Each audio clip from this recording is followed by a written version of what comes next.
Hello, in this video we are going to look at exception handling, and exception handling is something that I would definitely recommend doing. I know a lot of beginners do sort of, well, they just don't do it. I even know really good developers that don't do it, and that begs the question, are they good developers or not? So exception handling, well, it allows you to handle any problems that may arise, and and trust me, problems are going to arise, especially when you've got user interaction. They're definitely going to be problems.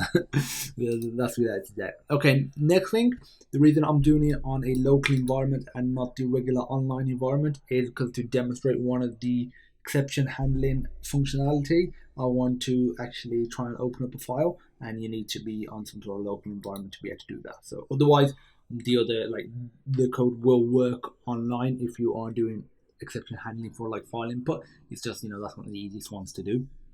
So the first thing we're going to do is just create a method. So let's just create function. I'm going to call it function1, and I'll pass it in a parameter. I'll call it var1. All simple stuff so far. We'll have a return statement, and this will return the.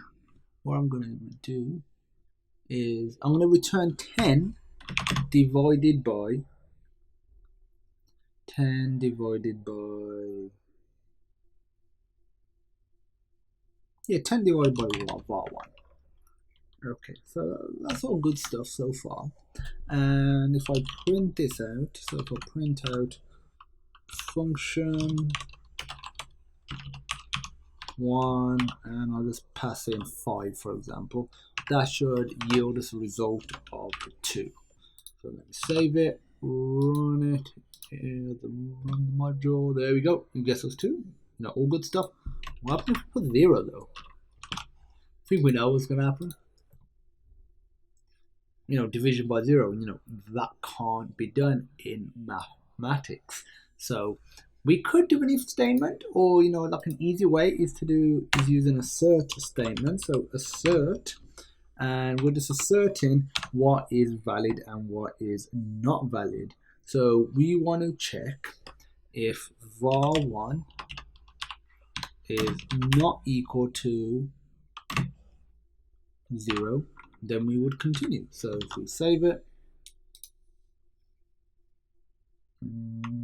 we need a second parameter, which is just like a value saying something to the user that something's gone wrong. So 0 is invalid, for example. If I rerun this, division by 0, okay, what's the problem?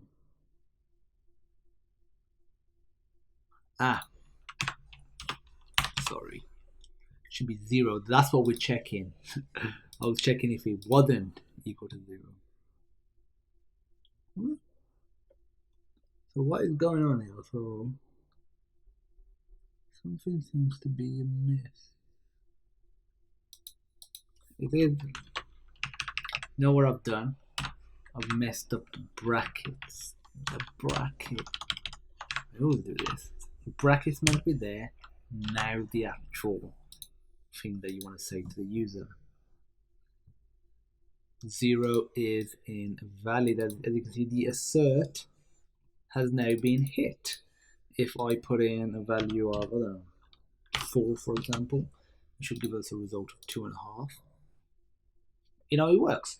The assert, the beauty of using something like an assert is you're checking as well. So it's not just an error is being thrown, you're doing a check, so the actual error is a bit more contextual. So when you have a lot of code and a lot of stuff going, you can be like, oh, okay, I understand that a bit more, why that has happened. So there's something called exceptions. This is like the try catch block in many other languages. I'm going to demonstrate it by trying to open up a file. So I'll put it afterwards because this is valid so far. So this is the assert statement, like very similar to an if statement. You can think of it like that, pretty similar. And the try block, you do try, and now you put the code that you want to actually try to do. So if I say file equals open, so I want to try and open some file, and I want to open up text.txt, specify mode, just specify w, and now we just want to do file.write. We want to write something, just hello. Now what we want to do is specify to some sort of input output error. So you can just do accept and do IO error.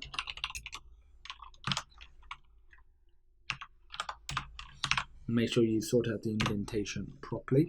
It's going to print, and we're just going to say file not found. File not found, and there will be an else. The else is just if everything is fine. So you would just do print. You don't have to put a print here. We're just going to do for our purposes okay.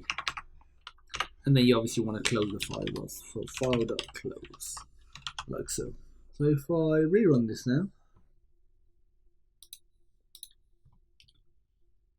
and we get a-okay because it was successfully able to create the file. But if something went wrong, maybe the OS interrupted it in some capacity and said you can't create a file here, maybe we'll read only, for example, that particular directory was, then this would have been triggered and it would have said file not found. And if we had another mode which was for reading, for example, and you wouldn't actually create the file as an extra task going to do that, then it would get into the except as well. So that's the try except block, and it's very similar to the try catch block as well. There's more functionality within exceptions, but if you understand what we've covered in this video, then honestly you're all good to go.